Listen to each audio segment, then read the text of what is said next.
রয়ের এজেন্টরা আগুন দিচ্ছে এবং রয়ের লোকেরাই এই দেশে যত অঘটন ঘটছে এগুলো রয়ের লোকেরা করছে। ইন্ডিয়ার ষড়যন্ত্র হইতেছে।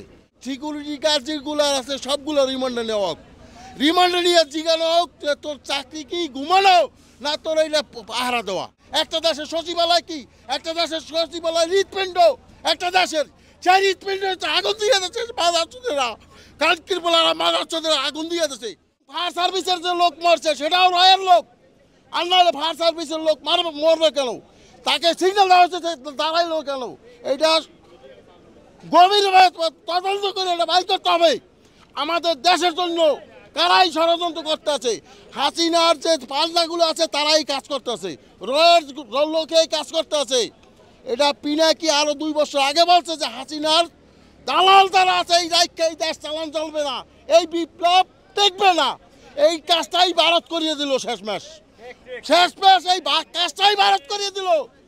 আপনারা ওই দেখেন খাবার বস্ত্র ইয়া দিয়া বন্ধ করে দিয়েছে, খাদ্যপণ্য দিয়া বন্ধ করে দিয়া অবস্থাই খারাপ।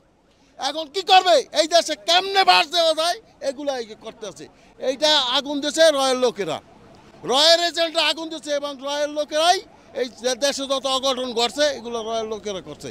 ইন্ডিয়ার ষড়যন্ত্র হইতেছে এবং আমি মনে করি হাসিনার আমলে যত আমলা সচিব আছে এগুলো সব সাসপেন্ড করা হোক এবং সিকিউরিটি গার্ড যেগুলো আছে সবগুলো রিমান্ডে নেওয়া হোক, রিমান্ডে নিয়ে জিজ্ঞানো হোক যে তোর চাকরি কি ঘুমানো না তোর এইটা পাহারা দেওয়া। তুই ঘুমালি কেন? তোর কত টাকা দিয়েছে ঘুমানোর জন্য?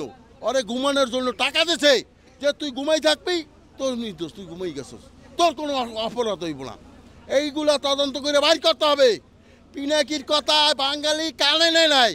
পিনাকি 2 বছর আগে যা কয় 2 বছর সেইটা পরে ঘটে। প্রত্যেকটা ঘটনা ঘটছে না, প্রত্যেকটা ঘটনা ঘটছে না। পিনাকির কথার দাম দেয় না এই দেশের মানুষে। বারবার বলছে যে আপনারা সতর্ক হন, হাসিনার আমলা সচিব যা আছে এগুলার সরান, নাহলে আপনারা এটা টিকাই রাখতে পারবেন না। তার করে নাই এই সচিব। এই আমাদের উপদেষ্টা কবিতারও দালাল আছে, উপদেষ্টা কবিতারও দালাল আছে, এই হাসিনার দালাল আছে উপদেষ্টা কবিতারও। এগুলা সরাইতে হইব, নাহলে এই বিপ্লব করে যত মানুষের জীবন দিয়েছে এর কোনো মূল্য নাই, সব পানিতে বাইসে যাবে সব। আজকে সচিবালয় এরকম আগুন, একটা দেশের সচিবালয় কি, একটা দেশের সচিবালয় হৃৎপিণ্ড, একটা দেশের সেই হৃৎপিণ্ডে আগুন দিয়ে দিচ্ছে মাদারচোদেরা, কালকির বলারা মাদারচোদেরা আগুন দিয়ে দিচ্ছে। চুতমান আলী পোলাগ অগর ধরি আন না প্রকাশ্যে দিবালক কাটতে হইব আল্লাহ বন্দিত হইব, কাটতে হইব আল্লাহ বন্দিত হইব করে। এগুলো খুঁজে বাইর করতে হবে, খুঁজে বাইর করতে হবে এগুলা। আর যদি না বাইর করতে পারলে স্বরাষ্ট্র উপদেষ্টা যে আছে তার উপরে দায়বদ্ধ হইব, এটা যদি না বাইর করতে পারে। এদেশের মানুষ কি এটা কিন্তু হাসিনারে দেখাইতেছে।